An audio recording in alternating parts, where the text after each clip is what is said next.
самой обычной среднестатистической семье произошел такой случай: 8-летний сын заходит в квартиру после прогулки грязный, измазанный как только можно. Его, естественно, сразу отправили в ванну.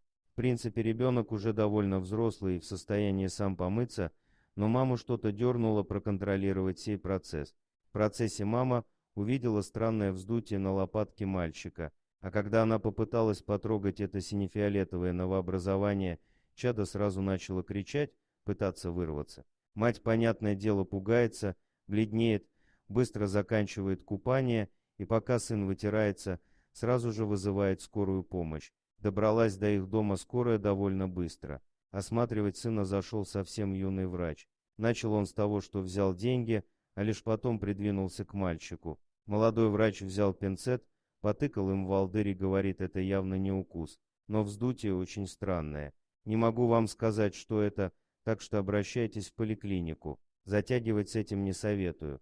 Вечером домой пришел глава семейства, но он сразу же ушел записывать маму с сыном на ближайший прием к педиатру. В больнице ему дали номерок на следующую неделю. А ждать-то никак нельзя, нужно скорее узнать, что с сыном. Вот отцу и пришлось платить за ближайший прием. Придя на обследование, мама с сыном увидели женщину. Она тоже сначала взяла деньги, потом лениво начала осматривать мальчишку, окинула брезгливым взглядом спиной на рост и сказала: это не ко мне.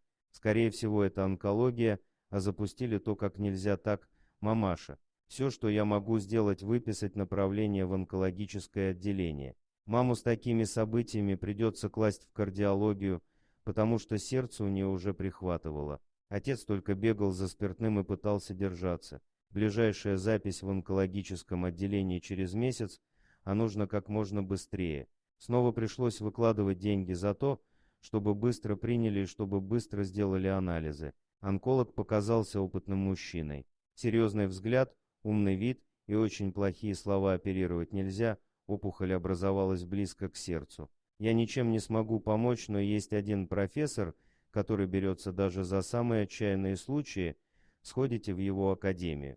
Мама чуть было от его слов в обморок не упала. Надежда умирает последней. Пришли в академию, очередной раз заплатили деньги за быстрый прием и еще одни анализы в его лаборатории.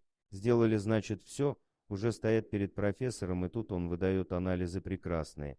В чем проблема то? Мама показывает на спину сына. Профессор осмотрел этот нарост, поковырял палочкой, а в это время мама уже почти без чувств.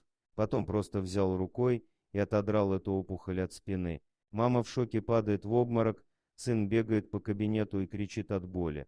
Тем временем чудо-врач привел мать в чувство и говорит, ей не стоит переживать. Это просто жвачка к спине прилипла и давно, потому что грязью уже вся покрылась. Не приводите больше сына с такими проблемами ко мне. Далее профессор вернул деньги и отправил счастливую семью домой. Дорогие друзья, если вам понравилось видео, поставьте лайк, а также подписывайтесь на канал, где найдете еще много интересного.